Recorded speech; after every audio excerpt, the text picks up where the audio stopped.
X ray है caste census, उससे पता लगेगा कि किसकी कितनी आबादी है। जब मैं कास्ट सेंसस की बात उठाता हूं तो ना आपके चीफ मिनिस्टर कुछ कहते हैं, ना नरेंद्र मोदी जी कुछ कहते हैं।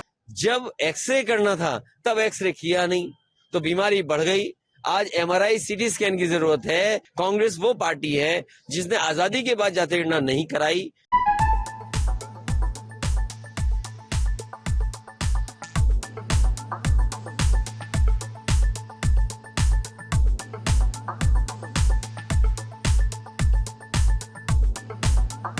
जिस समय एक्सरे होना था वो एक्सरे का समय था।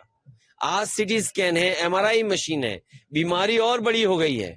जो लड़ाई लड़नी चाहिए थी उस समय, अगर उस समय ही समाधान हो गया होता तो शायद समाज में इतनी बड़ी खाई नहीं होती कि 5% में 5% लोगों पर 60% वेल्थ भारत की उनके हाथ में चली गई। कोई कल्पना कर सकता है कि भारत इतना बड़ा देश, 140 करोड़ आबादी का देश, और 5% लोगों पर पूरी की पूरी धन दौलत हो देश की? तो ये किसने किया? ये पुरानी सरकारें जो थी उनकी गलत नीतियों के कारण थी। जब एक्सरे करना था तब एक्सरे किया नहीं तो बीमारी बढ़ गई।